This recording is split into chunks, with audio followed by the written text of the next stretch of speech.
찬송가 453장 함께 찬송하도록 하겠습니다. 찬송가 453장입니다.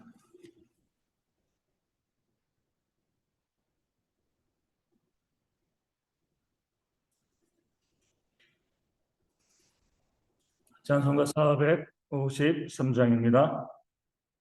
예수도 알기 원하네 크고도 넓은 은혜와 대속해 주신 사랑을 간절히 알기 원하네 내 평생의 소원 내 평생의 소원 대속해 주신 사랑을 간절히 알기 원하네 성령이 스승되셔서 진리를 가르치시고 거룩한 뜻을 깨달아 예수를 알게 하소서 내 평생의 소원 내 평생의 소원 대속해 주신 사랑을 간절히 알기 원하네 성령의 감화 받아서 하나님 말씀 배우니 그 말씀 안절안절히 내 맘에 교훈되도다 내 평생의 소원 내 평생의 소원 대속해 주신 사랑을 간절히 알기 원하네 예수가 계신 보좌는 영광에 들려 있도다 영광의 왕이 오시니 그 나라 왕성하도다 내 평생의 소원 내 평생의 소원 대속해 주신 사랑을 간절히 알기 원하네 아멘. 서도신경으로 우리의 신앙을 함께 고백합니다. 나는 전능하신 아버지 하나님 천지의 창조주를 믿습니다. 나는 그의 유일하신 아들 우리 주 예수 그리스도를 믿습니다. 그는 성령으로 잉태되어 동정녀 마리아에게서 나시고 본디오 빌라도에게 고난을 받아 십자가에 못 박혀 죽으시고 장사된 지 사흘 만에 죽은 자 가운데서 다시 살아나셨으며 하늘에 아버지 하나님 우편에 앉아 계시다가 거기로부터 살아있는 자와 죽은 자를 심판하러 오십니다. 나는 성령을 믿으며 거룩한 공교회와 성도의 교제와 죄를 용서받는 것과 몸의 부활과 영생을 믿습니다. 아멘. 고린도전서 15장 15절과 16절 말씀을 함께 봅니다. 고린도전서 15장 15절과 16절 말씀입니다. 제가 말씀을 읽어드리겠습니다. 또 우리가 하나님의 거짓 증인으로 발견되리니 우리가 하나님이 그리스도를 다시 살리셨다고 증언하였습니다. 만일 죽은 자가 다시 살아나는 일이 없으면 하나님이 그리스도를 다시 살리지 아니하셨으리라. 만일 죽은 자가 다시 살아나는 일이 없으면 그리스도도 다시 살아나신 일이 없었을 터이요. 아멘.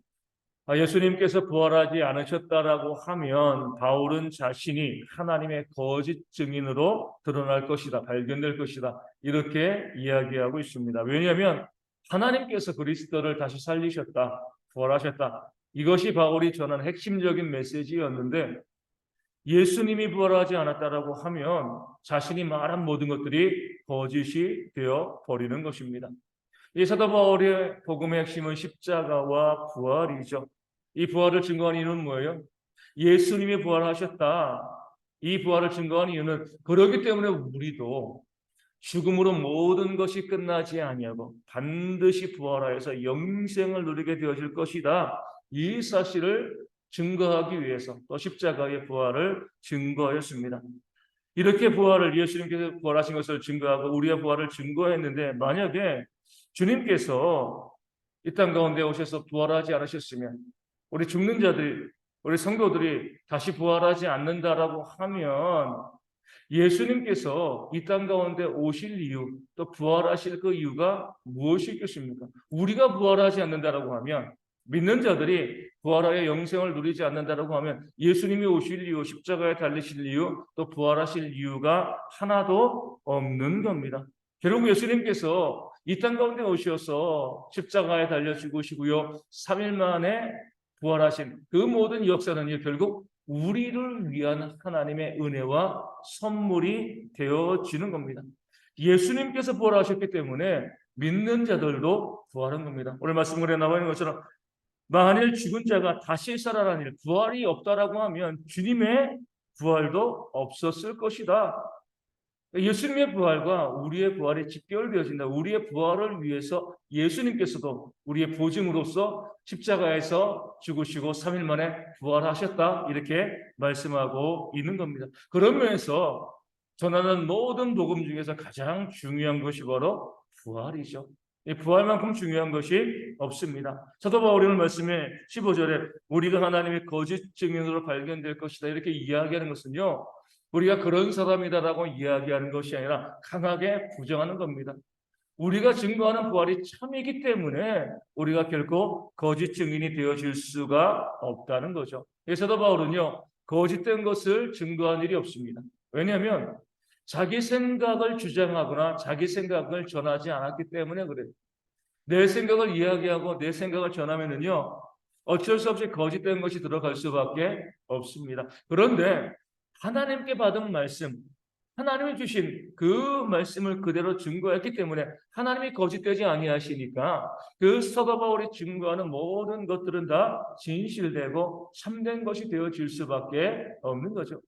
지금 사도 바울은 고린도 교회 성도들에게 그들에게 선택하라고 요구하는 거죠. 나를 믿고 내가 전하는 그 말씀을 믿을 것이냐, 너희 가운데 부활이 없다라고 말하는 그 사람들의 말을 믿을 것이냐, 누구의 말을 믿을 것이냐. 어떻게 보면은요, 둘 다 타당할 수 있습니다. 사도 바울이 내가 직접 경험했다. 내가 부활하신 예수를 만났다. 또 500의 형제들이 있다. 그들 중에 많은 자들이 아직도 살아있다. 증인이 있다. 그 말을 들어보면 부활이 있을 것 같기도 하고요. 또 다른 한편에서 다른 사람들이 어떻게 죽은 자가 다시 살아나? 그런 것은 인간으로 불가능한 일이야. 이렇게 이야기하면 그 말이 맞는 것 같기도 하고. 오늘날 교회에서 우리 학생들도 마찬가지죠. 교회에서는 창조를 이야기하고 하나님을 이야기해요. 그런 것 같아. 학교 가면은요. 진화론을 이야기하고 하나님을 부정하죠. 이게 맞는 것 같아.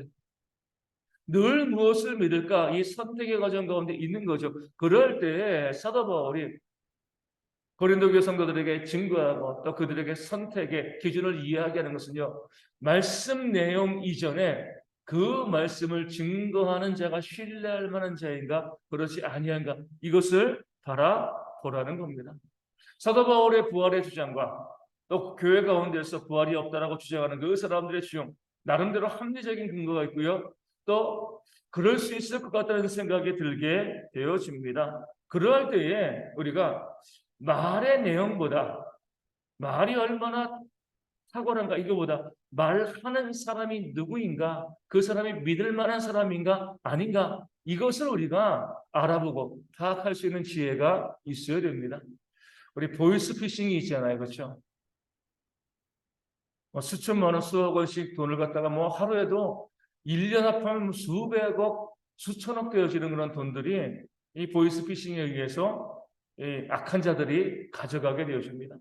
그러면은요, 우리는 그래. 이 보이스피싱을 당하는 사람이 너무 어리석다. 그렇지 않습니다. 경찰서장도 보이스피싱을 당해요. 왜냐하면 보이스피싱을 하는 사람들의 말이 너무나 합리적이고요. 너무나 맞게 들리는 거거든요. 그래. 이 사람 말을 들어야지 내가 내 아들을 지킬 수 있을 것 같아. 그 사람들이 말을 어리숙하게 하면은요, 아무도 안 듣습니다. 누가 봐도 다 넘어가게끔 야, 정말 그런 것 같아. 이렇게 말을 하니까 그 말을 듣고 내 돈을 내어주는 거죠. 누가 자기의 돈을 그렇게 내어주겠습니까? 그렇게 말하면 탁월해요. 이 보이스피싱 그 범죄를 저지르는 사람들의 그 말씀씨는 너무나 탁월한데 그 사람을 우리가 믿으면 안 되는 거죠. 그렇죠? 그 말의 내용이 아무리 탁월하 할지라도 그 말을 하는 자가 누구인가를 우리가 먼저 알아봐야 됩니다. 그리고 난 다음에 우리가 그 말을 믿을 수 있을 것인가 믿지 못할 것인가 판단하게 되어지는 거죠. 말의 내용도 중요하지만 더 중요한 것은요, 누가 말하고 있는가 이것이 중요한 겁니다. 우리 하나님을 믿는 것도 마찬가지입니다. 이 성경은 하나님의 말씀인 거죠. 이 말씀의 내용을 보면 우리가 또 과학적으로 보면 믿지 못할 많은 말씀들, 그 내용들이 이 성경 안에 있습니다. 세상 사람들은 성경 말씀을 안 믿죠. 약간 너무 비과학적인 말씀입니다. 그럼에도 우리가 이 성경 말씀을 믿는 이유는 뭐예요? 하나님을 믿습니다. 그 하나님이 살아계시고 그 전능하신 하나님께서 이 말씀을 주셨기 때문에 하나님을 믿으니까, 하나님을 신뢰하니까 그 하나님은 신실하시고요, 거짓이 없으시잖아요. 그 하나님께서 우리 가운데 말씀하시는 모든 것들이 참된 것이다, 이 확신이 있기 때문에 우리가 하나님을 믿게 됨을 통해서 하나님의 말씀인 성경도 믿게 되어지는 겁니다. 지금 바울도 마찬가지죠. 너희가 나를 믿느냐, 나를 신뢰하느냐, 그럼 내가 너희 가운데 거짓 것을 증언할 리가 있느냐? 내가 너희를 위해서 목숨도 아끼지 아니한 너희를 위해서 내 모든 것 다 버리면서 너희를 섬긴 자인데 내가 너희에게 헛된 것을 이야기하겠느냐? 그 말씀의 내용 이전에 말하는 자가 누구인가를 보면 어떤 것을 믿어야 될 것인가가 나오게 되어진다는 겁니다. 우리 믿음들에서도 마찬가지입니다. 사람들은요, 우리가 하는 말 이전에 누구를 봐요? 우리를 먼저 봅니다. 어떤 말을 하나 이것도 보지만 저 사람이 정말 믿을 만한 사람인가 그렇지 아니한가 이것을 보게 되어지는 거죠. 믿을 만한 사람이라고 하면은요, 그 확신이 들면 우리가 하는 말에 신뢰하고요, 그 말 가지고 그 말을 따라서 함께 교회도 나오기도 하고 함께 신앙생활을 하기도 합니다. 근데 그렇지 아니라고 하면 우리가 아무리 복음을 증거하고 아무리 말씀씨가 좋아도요, 우리의 말을 신뢰하거나 믿지 않은 거죠. 그런 면에서 우리 믿는 사람들은 믿지 않은 많은 사람들에게 또 믿는 다른 사람들에게도 마찬가지로 신뢰를 얻는 그런 삶을 살아가야 합니다. 그러기 위해서 무엇이 중요해요? 우리의 말과 행동이 일치해야죠. 다른 것으로 우리가 신뢰를 줄 수 없습니다. 내가 말한 것이 나의 행함으로 그대로 드러나게 되어질 때에 그런 모습을 통해서 사람들이 우리를 신뢰하게 되어지고요. 우리를 신뢰하게 되어지면 우리가 전하는 그 말씀을 듣고 그 말씀 가운데 또 복음의 은혜 가운데 들어오게 되어질 줄로 믿습니다. 많은 그리스도인들이 말과 행동이 일치하지 않았기 때문에 그로 인해서 사람들에게 신뢰를 받지 못하는 그런 모습을 보여줍니다.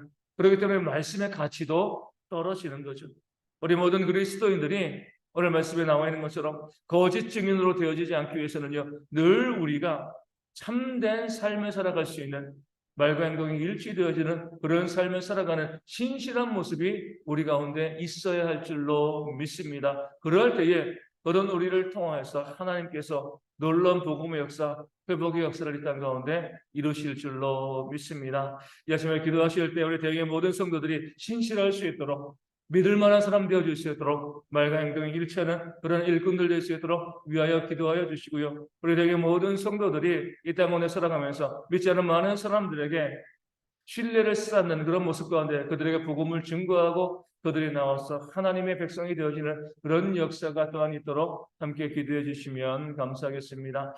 우리 가운데 육신의 질병과 어려움으로 힘들어하는 많은 분들이 있습니다.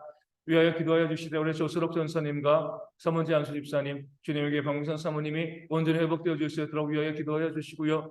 우리 구인의 집사님도 어제 제가 간병인과 통화를 했습니다. 조금 좋아지셨다 계속 재활치료 받고 계신다라고 이야기하는데 재활치료 받으시러 가시는데도 혼자 걸어가지 못하시고 또 이제 병상에 또 이제 이 침상에 이 누워 계시면서 이제 옮겨서 재활치료를 하고 있는데 말도 조금 아직 뭐 말을 할 수 있는 건 아니지만 조금씩 나아지고 있고 또 몸도 조금씩 나아지고 있다라고 우리 간병인에게 들었습니다. 온전히 회복되어질 수 있도록 마음껏 걷고 움직이며 우리 할렐루야 외치는 그런 믿음의 일꾼 되어질 수 있도록 계속해서 기도하여 주시고요. 우리가 여러 가지 질병으로 힘들어하고 또 어려운 많은 성도들이 있습니다. 그들의 이름을 불러가며 기도하여 주시고 또 가정의 문제, 또 삶의 문제, 경제의 문제로 어려운 성도들도 회복되어 질 수 있도록 이 아침에 함께 기도하도록 하겠습니다. 주기도문 하시겠습니다. 하늘에 계신 우리 아버지, 아버지의 이름을 거룩하게 하시며 아버지의 나라가 오게 하시며 아버지의 뜻이 하늘에서 같이 땅에서도 이루어지게 하소서. 오늘 우리에게 일용할 양식을 주시고 우리가 우리에게 잘못한 사람을 용서하여 준 것 같이 우리 죄를 용서하여 주시고 우리를 시험에 빠지지 않게 하시고 악에서 구하소서. 나라와 권능과 영광이 영원히 아버지의 것입니다. 아멘. 기도하겠습니다.